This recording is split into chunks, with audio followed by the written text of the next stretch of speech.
naquela quinta-feira, 11 de dezembro de 1952. Na cidade de Bergen, na Noruega, eu estava orando a Deus pela manhã em casa de um irmão na fé. Fiquei muito comovido. Veio-me uma revelação tão nítida como se eu a tivesse lido de um livro ou de um jornal. Naquela época eu não tinha em meus pensamentos algo especial que me chamasse a atenção sobre arrebatamento. Naquele momento senti que deveria escrever o que estava presenciando, mas quase não a considerei como revelação de Deus.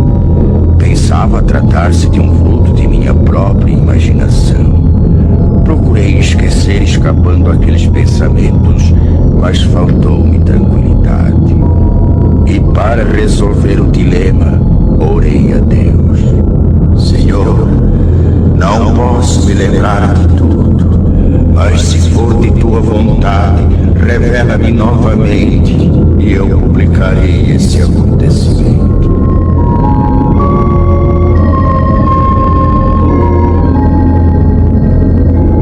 Passaram-se 2 semanas.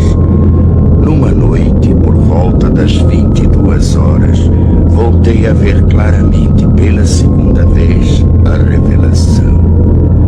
Não tive mais dúvidas. Apanhei lápis e papel. Comecei a anotar os acontecimentos segundo iam se desenrolando diante de mim. Assim escrevi até 1h da madrugada. Estava já cansado e não suportando mais por causa dos meus 79 anos de idade. Orei a Deus pedindo que me deixasse descansar e que, se fosse de sua vontade que eu escrevesse tudo aquilo, que me permitisse ter a continuação da revelação no dia seguinte. E fui me deitar, logo adormecendo.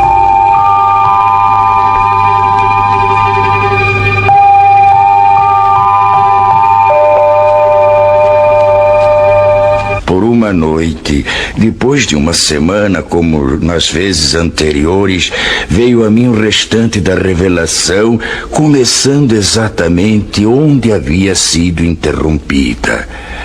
Esta é a descrição de como veio a minha revelação de Deus. Espero possa ela despertar mais almas para se dirigirem a Deus, antes de soar a última trombeta.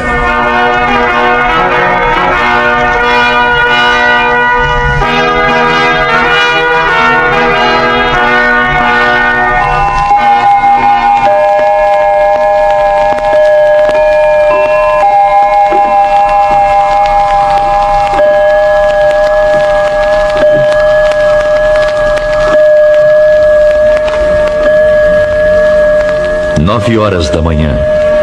A esposa de André, sozinha em sua casa, escuta um programa radiofônico especial para crianças. Ela aprecia tais programas, pois sempre falam sobre a palavra de Deus. Ela fica contente em saber que muitas crianças podem ouvir a palavra do Senhor. E conforme pensava ela, isso era mesmo muito bom, desde que fosse tomado cuidado de não fanatizar as crianças. 5 minutos depois, o programa é cortado bruscamente para uma notícia de última hora. Interrompemos as nossas transmissões para informar que recebemos de Oslo, nossa capital, notícias urgentes de que a cidade se encontra em pânico. E atenção para mais este informe. Oslo, urgente. Informa-se da central de polícia que algo misterioso aconteceu. Não se pode calcular o número de pessoas, tanto menores como de adultos, que desapareceram de repente sem deixar o mínimo vestígio para as autoridades. A nossa polícia não está podendo explicar o porquê desse acontecimento, nem sobre os desaparecidos. Trata-se de um número incalculável e solicita que em cada família, onde se note a falta de alguém, seja feita notificação urgente ao posto policial mais próximo, dando minúcias e circunstâncias ligadas ao desaparecimento para se facilitar o trabalho das autoridades, a fim de que possam desvendar este mistério. Mais este informe ainda. Oslo, urgentíssimo. À medida que passam os minutos, surgem novas notícias, cada uma mais extraordinária do que as outras. Da praça central desta cidade, muitos comerciantes, em meio aos seus afazeres, servindo a freguesia, desapareceram.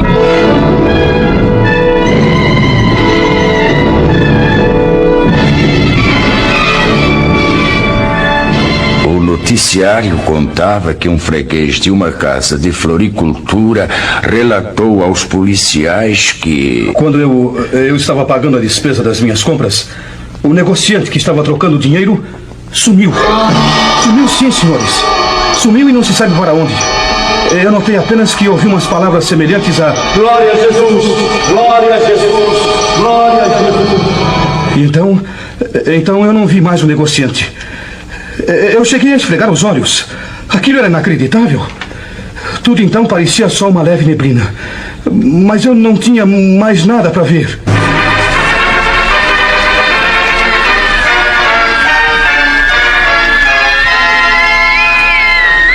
Oslo, capital, urgente.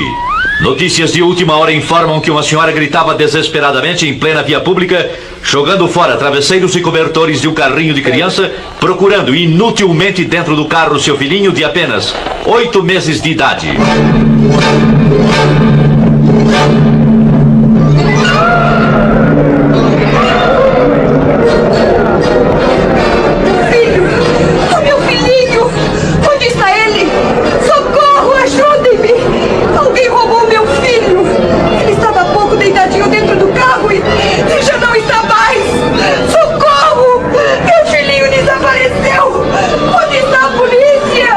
A polícia, entretanto, estava lá. Para quê? Que poderia fazer? Não é este o primeiro caso, senhoras e senhores ouvintes. De todos os lados surgem pessoas clamando pela ação policial, solicitando auxílio nas buscas de gente desaparecida. São pessoas que chegam chorando e gemendo. Um negociante, há poucos instantes, abandonou sua loja e, correndo rua abaixo a plenos pulmões, alarmava. Socorro! Socorro! Eu não sei como, mas 2 empregados de minha loja acabam de desaparecer!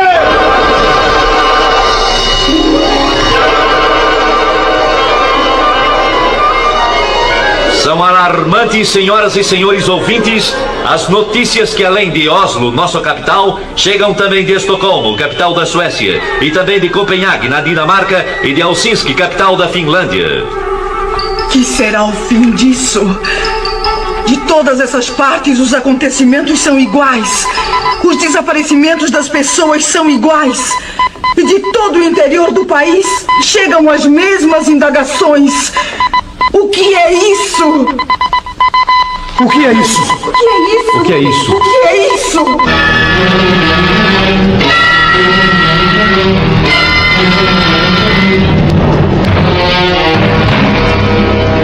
A esposa do Sr. André, impressionada com tais acontecimentos, pergunta-se, temerosa e aflita: Deve ser isto que está acontecendo. Oh, Senhor Deus, ajuda-me a compreender. Resoluta, vai à porta da rua de sua casa. Olha preocupada para fora. Tudo na vizinhança sempre foi calmo.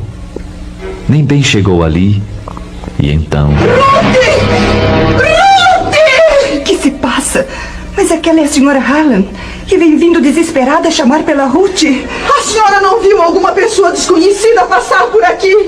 Não vi. Por quê? Eu estou tão desesperada. O que aconteceu? Alguém roubou Ruth, minha filhinha. A minha querida Rutinha. Mas onde é que ela estava, senhora? Não a encontro mais. E há poucos momentos ela estava sentada na escada enquanto eu cuidava do jardim. Tive que ficar espantada quando, olhando para ela, não a vi mais. Mas como? Apenas então notei como que um vulto rápido subia pela parede. Olhei para os lados, para cima, e não a vi mais. O que é isso? Não sei mais o que fazer. Oh, Deus, me ajude a encontrar a minha filha querida. Ruth, minha filha. Onde está minha filha? O que foi feito dela?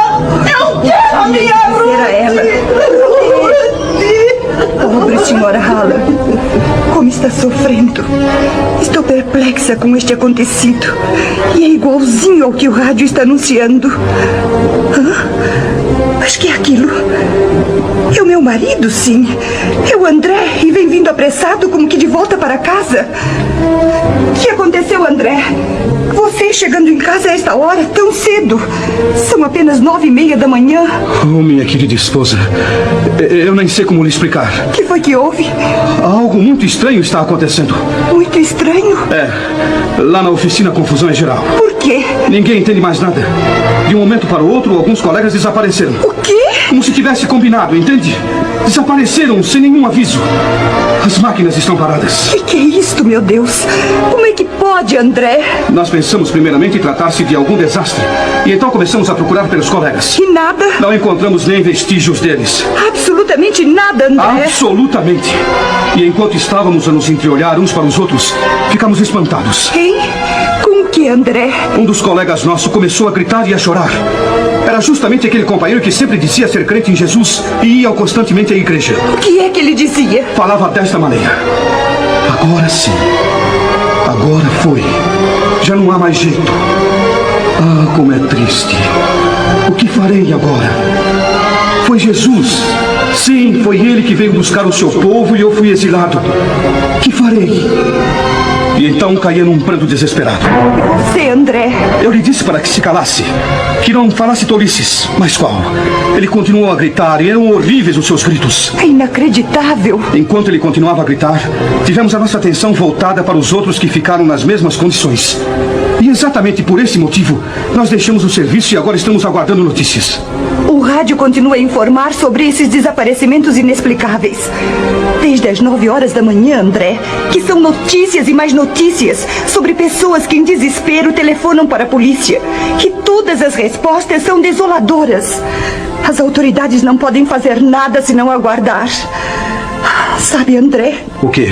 Chegam também pelo rádio notícias de alto mar, dizendo sobre passageiros e tripulantes que desapareceram misteriosamente.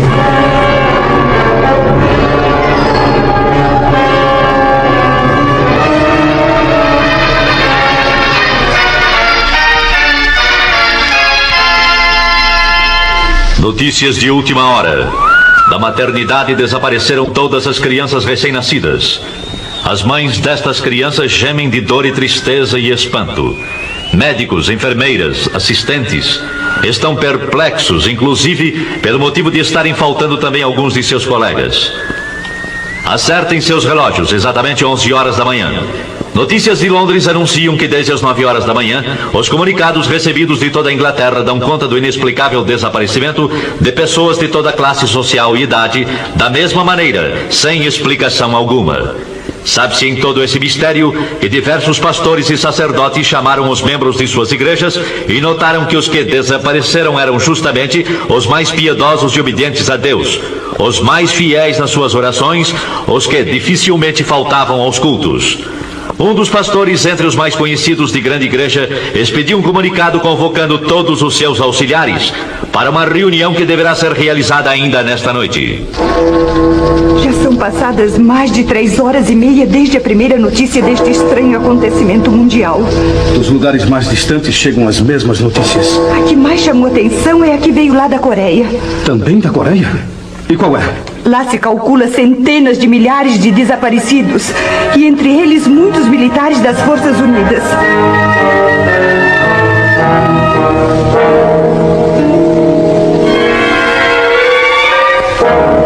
É totalmente impossível descrever o que se tem passado nas últimas horas. A angústia toma conta de todos. As ruas estão agora com o movimento desusado. Pessoas correndo, chorando, chamando e clamando. As mães aflitas à procura de seus filhos, e no meio destes clamores também há os que zombam e amaldiçoam a Deus e aos próprios homens. Um senhor correndo com os punhos levantados gritava: Cuidado, gente! Cuidado! Ele vem nos pegar um por um! Com certeza perdeu o juízo! Uma senhora de idade, parada, com as mãos postas, olhando para o alto, clamava: Oh, não, não! Nós não estávamos prontos para subir com ele. E ele veio e eu não subi. Agora terei de ficar. Daqui para frente ninguém mais será levado. Ó Senhor Jesus, ó Jesus, ajudai-nos. Eu sei, bem sei, não adianta mais.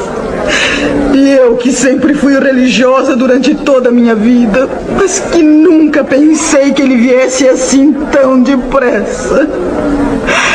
Oh, eu devia ter cuidado mais de minha vida espiritual. Eu devia ter cuidado mais de minha vida espiritual.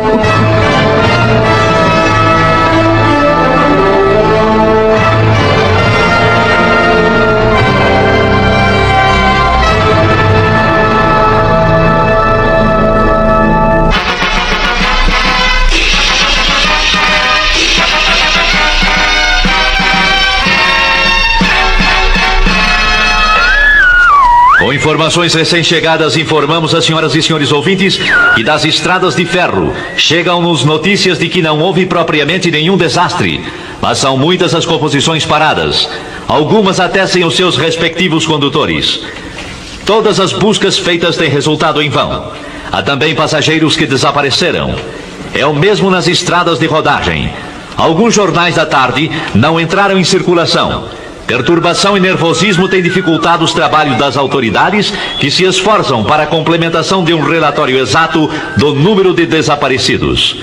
Cientistas reunidos e meteorologistas trabalham sem repouso, procurando elucidar o mistério, segundo seus conhecimentos e experiências. Voltaremos a qualquer instante com a edição extraordinária que se fizer necessária.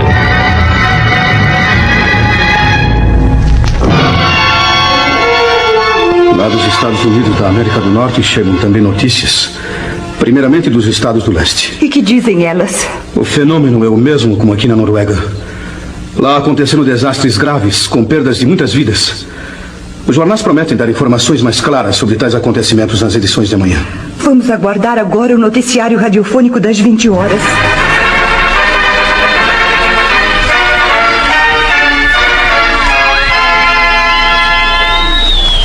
Nossa emissão pode informar agora que a catástrofe se manifestou exatamente na mesma hora em todo o mundo. Embora as informações tenham partido das grandes cidades, já se sabe agora que em todos os locais, cidades menores, vilas e aldeias, o acontecimento é idêntico. Assim como tem se dado na parte norte da Terra, dá-se também na parte sul. O que toma conta da população é o medo. Ninguém nesta noite procura cama para dormir, tal é a apreensão do povo.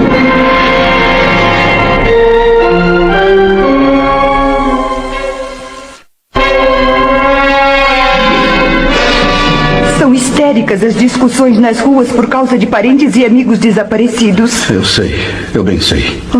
Entre a confusão, suscita-se no meio do povo que tais acontecimentos devem ter qualquer relação com os crentes ou com os evangélicos.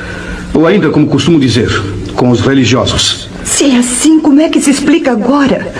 Cada pessoa que possuía parentes evangélicos, justamente aqueles que eram os mais fanáticos ou mais fervorosos, são os que desapareceram. Um senhor que trabalha numa cervejaria falou: eu creio que tudo isto tem qualquer coisa com os crentes. Pois conheço um senhor de nome Hans Rosen, e ele sempre esteve em meu serviço pregando a palavra de Deus. Volta e meia ele dizia que Jesus viria breve para levá-lo, juntamente com os que acreditam no poder de Deus. E agora acabo de ter notícias que ele também não se encontra mais aqui. E tais palavras foram confirmadas? Foram, exatamente. Um outro homem também falou. É verdade. Nós tínhamos como colega uma pessoa que falava a mesma coisa. E agora o seu nome também está na lista dos desaparecidos. E na tal de reunião onde você estava por acaso, alguém protestou? É claro que sim. Alguém disse em voz alta: é necessário que as autoridades proíbam agora a leitura da Bíblia em reuniões cristãs, para que assim evitemos que novamente aconteça o mesmo. E em resposta a essas palavras? Em resposta a elas, o senhor disse: não há mais perigo. Nunca mais vai acontecer coisa igual. Esses crentes que nós chamávamos fanáticos tinham razão. Eles nos falaram de Cristo e esperavam a volta de Jesus para buscá-los. Ai de nós, meu povo, que não demos atenção para eles. Com eles estaríamos melhor do que sermos obrigados a ficar nesse caos que já começou. E que digo mais, vai ser pior. Palavras essas que me causam profunda comoção, acredite. Um outro cidadão protestou com veemência dizendo: você está acreditando naquelas bobagens? Por que então não fez companhia a eles quando eles sumiram? E o senhor? Que respondeu? Calmo e seguro respondeu: sim, se eu tivesse obedecido aos ensinamentos que eles davam a respeito de Jesus, eu não estaria agora aqui. Mas é tarde. Agora é tarde. Acabando de dizer isso, retirou-se pesaroso enquanto um sujeito do grupo gritava: você e todos que pensaram assim só merecem uma coisa: a forca! Fora com essa bobagem de cristianismo!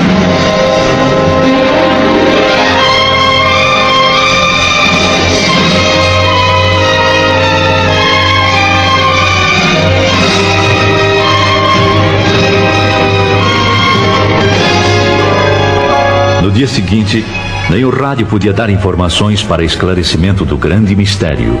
Apenas continuavam as notícias vindas de longe. Dos campos, missionários falavam tais notícias do desaparecimento em massa. Poucos membros de igrejas foram os que ficaram. Naquela noite marcada para a reunião dos pastores e pregadores, a presença era boa, mas o número dos que faltavam era considerável. O ambiente estava triste, pesado mesmo. Os corações estavam como que congelados. Durante a reunião, mais do que um se manifestou demonstrando desespero extremo. Todos estavam de acordo a respeito do que havia acontecido. Sim, era a grande verdade.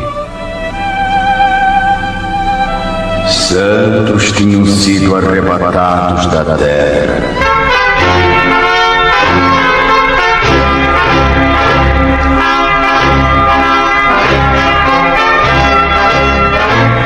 A noiva de Cristo foi levada ao céu.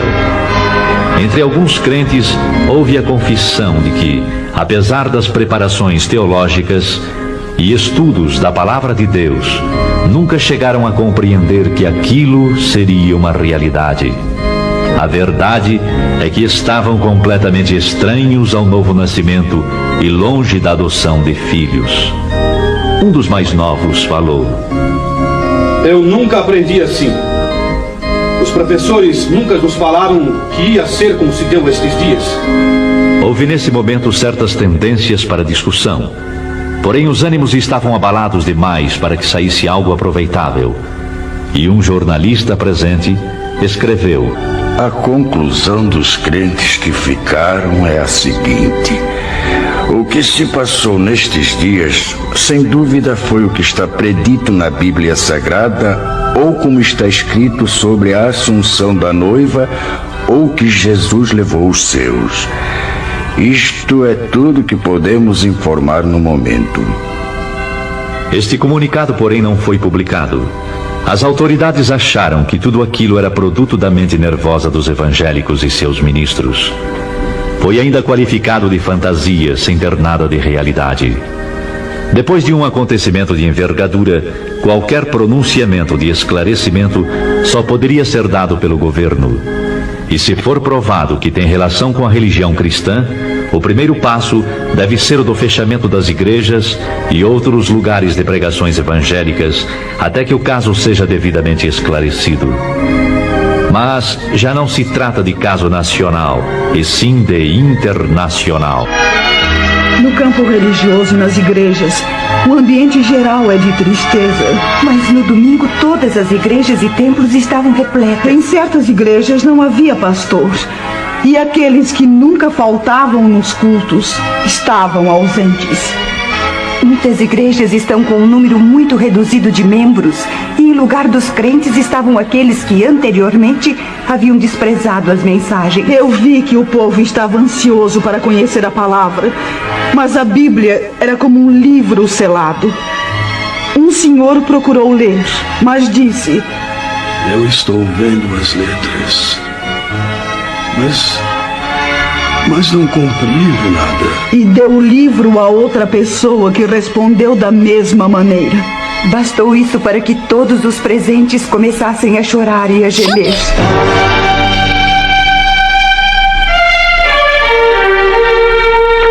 Mas a população em geral culpava os religiosos por tão grande calamidade.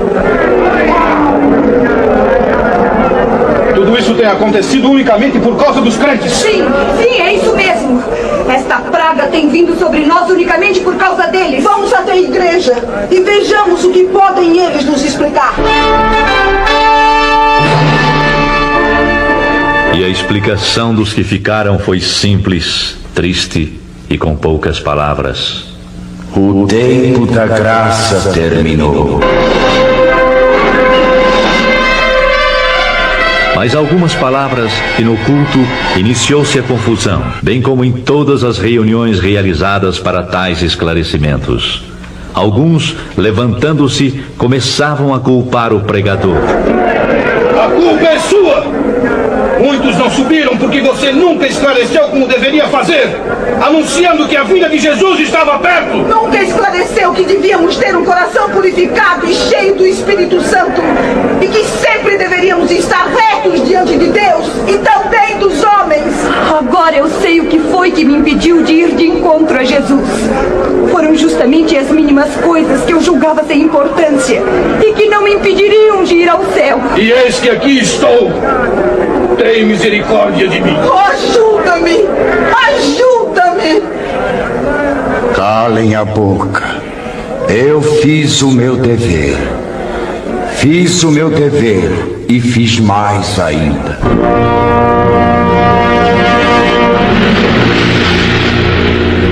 Uns gritavam de raiva e horror, outros choravam e clamavam.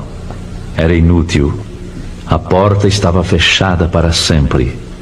Não adiantava bater e dizer que tinham comido na presença do Senhor, que oravam, que eram obedientes. Não havia mais oportunidade. É quase impossível descrever os dias que se seguiram. Expectativa terrível, sofrimento sem par manifestou-se em todos. E foram lembrados os convites feitos pelos pastores e o desprezo com que receberam esses convites. Muitos que eram chamados de crentes agora compreendiam que a fé que professavam consistia apenas em palavras ocas e frases costumeiras. Alguns iam às igrejas apenas para acompanhar amigos, outros porque gostavam de cantar no coro, tocar instrumentos e outros interesses, sem possuírem o verdadeiro desejo de ouvir e obedecer a palavra de Deus. Não eram nascidos de novo, nem tinham o selo da promessa, nem adoção de filhos. Não tinham, portanto, direitos sobre a herança. Para certas pessoas, a igreja era simplesmente uma sociedade, um local para passarem as horas vagas. Mas agora estes mesmos clamaram: Senhor, abre-nos a porta.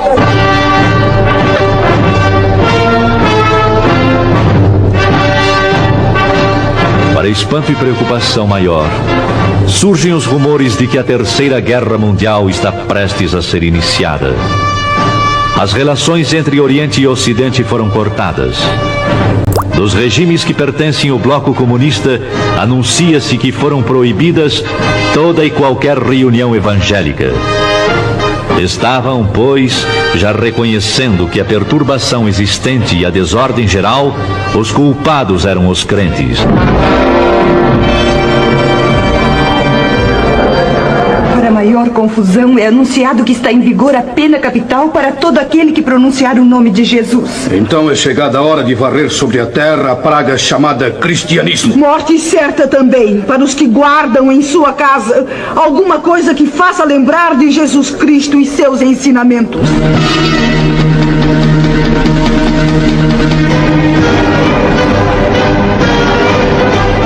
Nos países democráticos, demorou um pouco para que seguissem o exemplo comunista. A maioria descrente, tanto da população como nas camadas governamentais, exigiram aquelas medidas, procurando assim garantir o povo da perturbação nesse sentido. Foi, pois, aprovado em todos os cantos da terra a mesma lei, ou seja, Morte para os chamados crentes. Bastará pronunciar o nome de Jesus para sofrer a pena capital.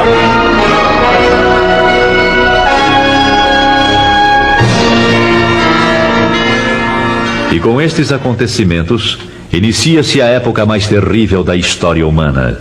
Uma grande parte dos crentes que ficaram, continuando a clamar o nome do Senhor Jesus e não obedecendo às autoridades, foram presos e julgados ditatorialmente. Só escapariam se aceitassem as condições impostas pelas autoridades. Se vocês maldizerem o nome de Jesus, negando-o, então salvarão suas vidas e a vida daqueles a quem amam.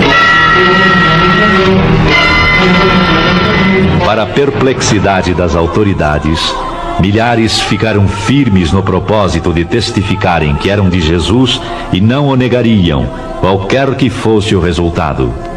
Agora, Satanás estava demonstrando que verdadeiramente estava agindo sobre a face da terra. Ai dos que habitam sobre a terra. Uma parte grande desses novos crentes não resistiram às ameaças e aflições. Negaram a fé. Negaram o Cristo. O mundo inteiro está no maligno. Todo o mundo jaz no maligno. As nações chegaram neste momento a ter uma só ideia e a colocá-la em prática. Exterminar com o cristianismo e extingui-lo para sempre. O príncipe deste mundo toma poder completo. E filhos acusando seus pais, entregando-os para morrerem. E assim a Escritura, segundo São Lucas 21:16, se cumpriu quando diz: E até pelos pais, irmãos, parentes e amigos sereis entregues e matarão alguns de vós. E por todos sereis aborrecidos por amor do meu nome. Faltam palavras para as demais cenas horrendas que se desenrolaram, mas no livro do Apocalipse, Deus revelou os ais e as pragas que hão de vir. E o clamor destes infelizes continuava, segundo São Mateus 24:22. Senhor, Senhor, venha abreviar estes dias.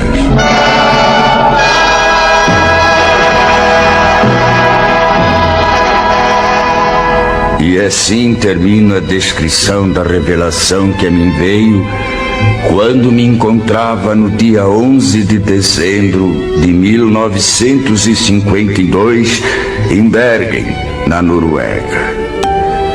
Ao irmão em Cristo, ao amigo, lembro: prepara-te para o encontro com Deus, para que não aconteça de seres deixado quando o Senhor vier buscar a sua igreja.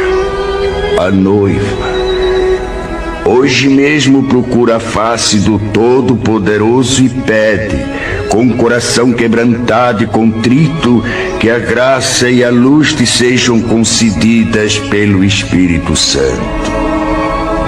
Amigo, enquanto estamos no dia chamado hoje, a oportunidade de aceitares as grandes verdades e obedecê-las. Ainda hoje, irmão, podes ser selado junto com os que pertencem ao Senhor Jesus Cristo. Ele virá. Aguarda. Ele virá num abrir e fechar de olhos, arrebatar a sua igreja. Cuidado. Esta é a grande verdade. A última trombeta soará.